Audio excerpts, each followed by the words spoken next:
యమునా నదిలో ఓడ నడుపుతున్న మత్స్యగంధిని ఒకనాడు గతమదమత్సరుండు త్రిజగద్వినుతుండు వశిష్ఠ పౌత్రుడు ఉన్నతమతి శక్తిపుత్రుడు అఘనాశన ఘోర తపోధనుండు సువ్రతుడయి తీర్థయాత్ర జనువాడు పరాశరుడన్మునీంద్రుడు అయ్యతివ తనోదరిన్ కనియే అయ్యమునా నది ఓడరేవునన్. మత్స్యగంధి పడవ నడుపుతున్న సమయంలో పరాశర మహర్షి అక్కడికి వచ్చారు. పరాశర మహర్షి వేదవ్యాసుడి కన్న తండ్రి, మహానుభావుడు, శక్తి మహర్షి పుత్రుడు.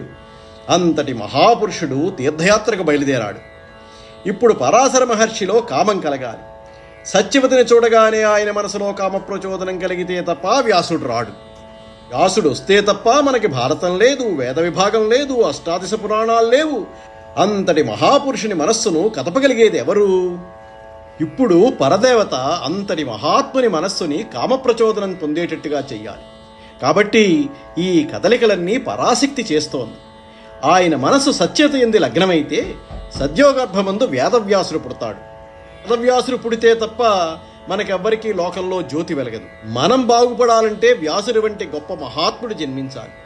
పరాశర మహర్షి మనస్సులో కామం పరిపూర్ణంగా కలిగితే తప్ప, సంతోషంగా ఆయన సత్యవతితో కలిస్తే తప్ప అంతటి మహాత్ముడు జన్మించడు.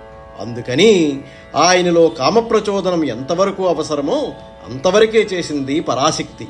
ఒక్క వ్యాసజననం వరకే. దీనిని పరదేవత అనుగ్రహమని మనం భావించవలసి ఉంటుంది. మహాపురుష జననాన్ని పరాశక్తి నిర్ణయం చేస్తుంది. పరాశరుడి పుత్రుడే వ్యాస భగవానుడు. వ్యాసం వశిష్ఠనప్తారం శక్తే పౌత్రమకల్మషం పరాశరాత్మయం వందే సుఖతాతం తపోనిధం.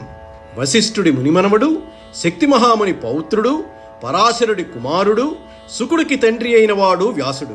అంటే వశిష్ఠుడి పుత్రుడు శక్తి మహాముని, శక్తి పుత్రుడు పరాశరుడు, పరాశరుడి పుత్రుడు వ్యాసుడు, వ్యాసుడి కుమారుడు సుఖమహర్షి. పరాశరుడు మత్స్యగంధి యొక్క సౌందర్యాన్ని చూసి మోహపరవశుడై తన కోరికను వెల్లడించాడు.